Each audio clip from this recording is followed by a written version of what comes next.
मोतीलाल नेहरू और इनकी जो माता थी उनका नाम था स्वरूप रानी। आगे बढ़ गए। बहुत ही अच्छे समृद्धशाली नहीं सही है तो भंग को काम तो वहाँ कर रहा व्यक्ति थे, कुशल वक्ता थे, कुशल राजनेता थे।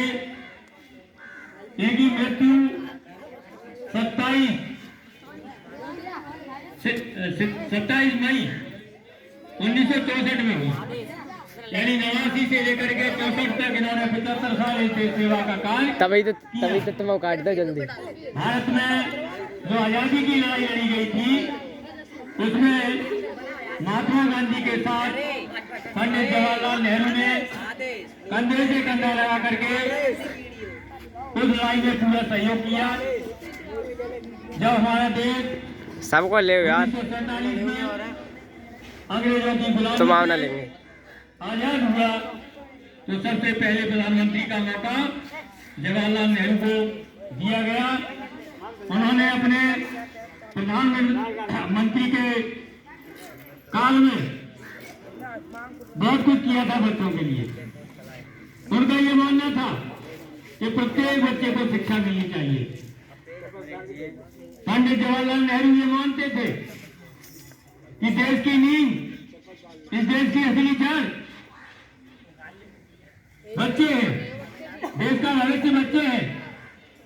उन्होंने एक नारा दिया था, आराम हराम है। पंडित जवाहरलाल नेहरू का एक नारा था, आराम हराम है। और वह हमेशा देश की समृद्धि के लिए कार्य करते थे। वह रात और दिन नहीं देखते थे, देश के लिए और देश के भविष्य के लिए। उनकी नजरों में देश का भविष्य देश के बच्चे थे। वे बच्चों के साथ खेलते थे।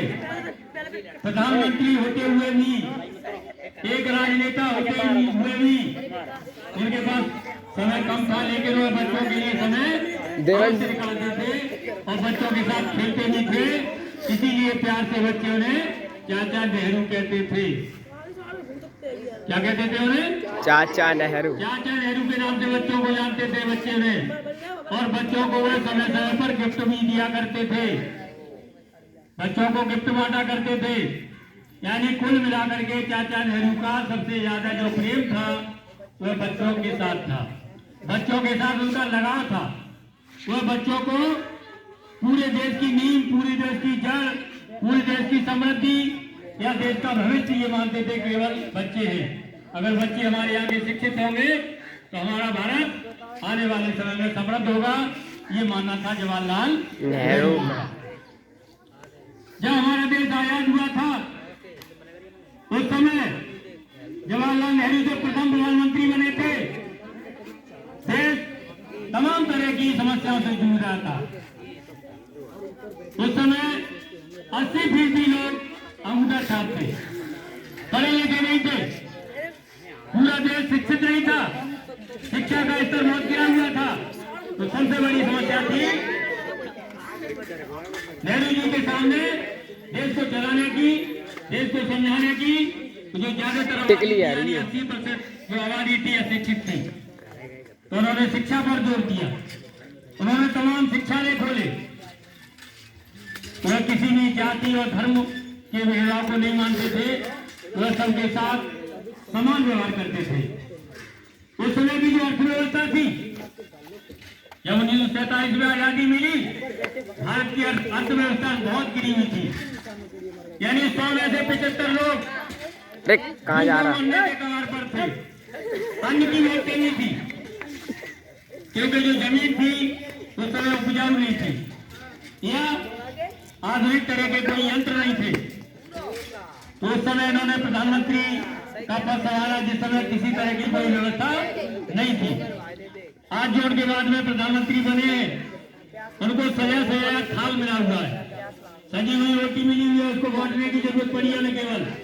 लेकिन चाचा नेहरू ने पूरी व्यवस्था की थी, पूरे स्तर से इसकी तैयारी की थी, भारत को बनाने का काम किया था।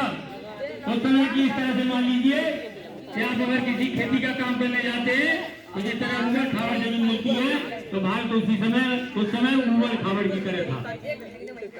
भारत की जो जनता थी उसकी मानसिकता बिल्कुल गिरी हुई थी, क्योंकि हम अंग्रेजों के गुलाम थे, कैसे चल रहा है? गुलामी की लत हमारी छूटी नहीं थी, उसी लत में जी रहे थे हम स्वतंत्रता की परिभाषा नहीं जानते थे उस समय कि हम स्वतंत्र हो चुके हैं।